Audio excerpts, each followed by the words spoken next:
মানুষে যে মিছিল করে, আন্দোলন করে কি সাধে?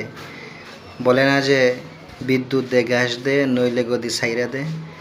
আচ্ছা, এরকম গ্যাস উঠলে, এরকমের যদি লাইনে গ্যাস থাকে, তখন মানুষ কি করবে? মিছিল করবে না করবে কি? এই জন্য সরকারের উচিত অন্তত জনগণের চলতে ফিরতে যতটুকু প্রয়োজন ততটুকু তো তাদের স্বয়ংসম্পূর্ণ করা উচিত।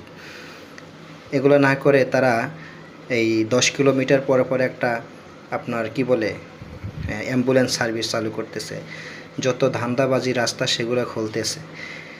এগুলোর থেকে আমাদের আরও কত গুরুত্বপূর্ণ কাজ আছে, তা না করে আকাম কুকাম করে কিভাবে টাকা অর্থ লুটপাট করা যায় সেই কাজে এই সরকার বর্তমানে ব্যস্ত আছে।